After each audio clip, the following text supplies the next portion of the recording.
Okay, another video book review. This one is for the last book I read so far of 2024.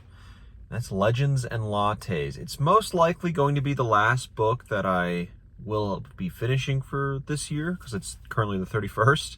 But I am like 70% through another books, but it's a bit longer. Anyways, this one I held off on for a while because it is kind of out of my wheelhouse.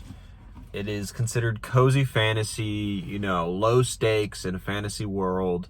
And its goal is not to, seemingly, and after reading it, kind of confirmed that, is not some grand thing, it's not trying to tie all these magical elements together in a way that, philosophically wows you while, tearing your heart out and whatever, right? Whatever these other larger series or books try to do. This one, it's trying to get you to feel cozy. That's all it's doing. Hey, drink a coffee. Enjoy coffee. Let's watch this person struggle with a new life in the city while also opening a coffee shop. Something that the citizens have never tried or heard of, right?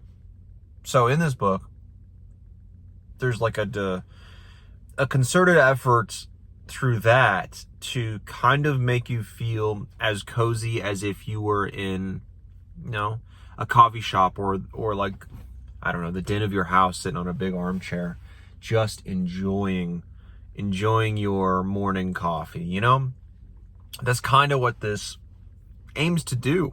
And it succeeds, I must say. It really does succeed. I was open-minded going into it, but I wasn't actively pushing against it, but I also was, skeptical. I didn't go in wanting to love it. And I didn't love it, but I did really enjoy my time. It was 300 pages about of a good time. I did have the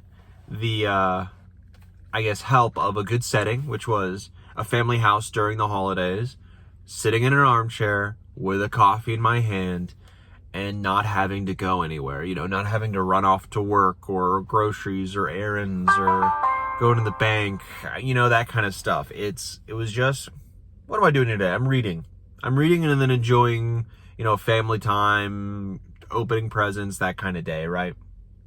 So I had a great setting for it, and it made this reading just probably more, I wouldn't say powerful, but just better executed to me because of it. What to say? It is cozy. It is low stakes. Female orc, 20-year bounty hunter, basically. Heads to Thune and opens a coffee shop and puts up the sword to not use again and wants to change her life. So that's kind of where it starts, and it ends with, and that's kind of like the main goal of it, is to set up a coffee shop, be successful, and it succeed and get through this without having to break someone's legs, right? And that was an interesting, I'm just realizing this now. Viv, which is her name, kind of did just did what I wanted Carl Shivers to do in, what is that? Best Served Cold by Joe Abercrombie. It was hey, let me make let me be a better person, and, gosh, to think I would prefer this over,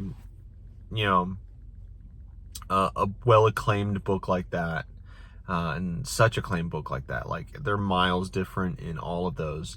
And yeah, it might be a bit soft, the book, and, doesn't have a crazy amount of substance, but it has a lot of heart. It really does have a lot of heart, and the characters and the fun times they get into, you're there with them for it. Like, there's entire chapters where, all right, here's an issue.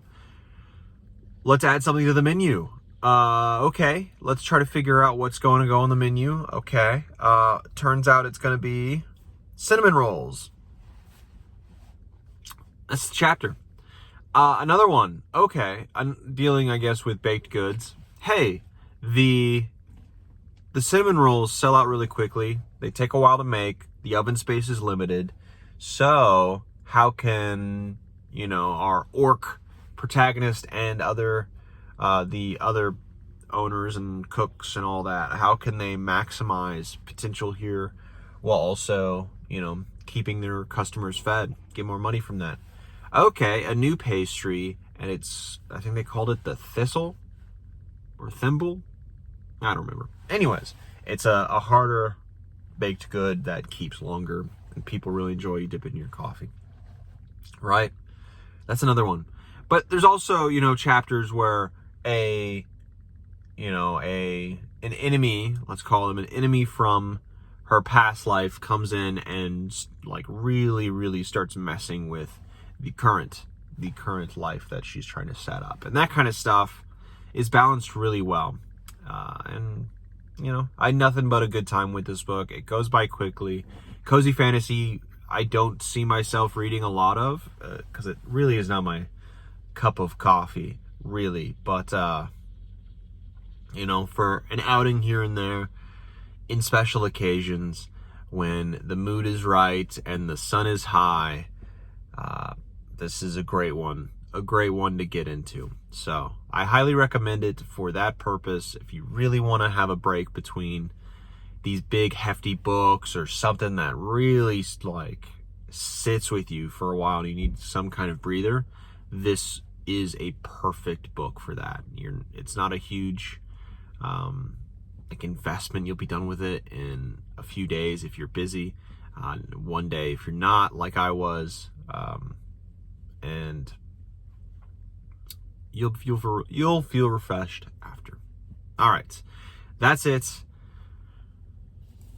And that's it for the book review. I'm going to give it, for what it is, an 8 out of 10. It really, really hits the notes it's trying to hit, and it really sat well with me, and it sits well with me. I remember it fondly, because it's only a few days old at this point. But that's it for the book review. Might be the last of the year. I don't know. We'll figure it out, but it's definitely either the second to last or the last book of the year. All right, on to the next year and more book reviews.